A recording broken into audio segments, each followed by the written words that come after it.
Dito na ako guys. Dito na ako sa amin. Alas 5 na. Alas 5:04 sa hapon. Makulimlim. Parang maaga ang ano nito guys. Papasok ang ulan. Itong buwan ng Mayo. Ano na eh. Nagkukulob na kanina guys eh. Maaga ang ulan nito. Wala na.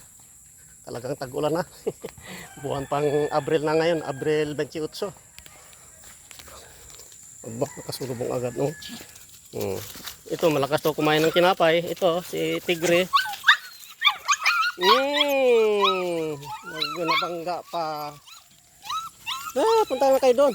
Ang kulit mo eh. Doon na. Mamaya, bigyan ko kayo ng tinapay. Oo. Ba eh. Ayun naman eh. Bigyan ko kayo ng tinapay. Kulit ninyo aba.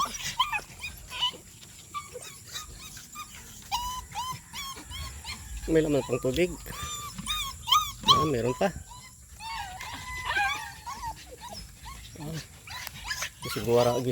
Gisigurado ko na lang takpan ng cover yung motor. Gawa ng bagong linis ko pa yung kahapon eh. Tinapay na.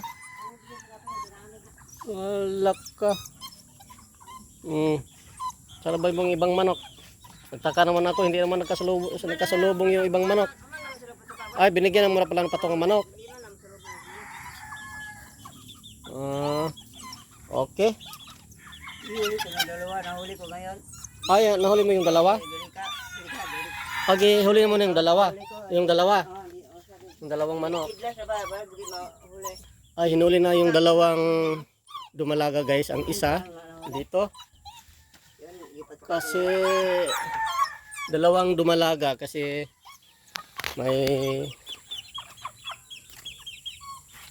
gustong bumili ng manok. Yung manok na native. Kaya sabi ko, wag na lang ibenta. Ibigay mo na lang yung dalawa. Sabi ko kay Tracy. Kasi nakakaya naman kasi pinagamit kami ng 500. Pag binabayaran namin, hindi nila tinatanggap. Kaya naisip namin,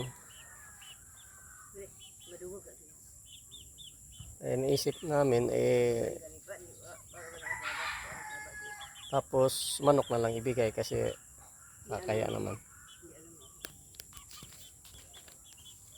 Okay. Magkape tayo?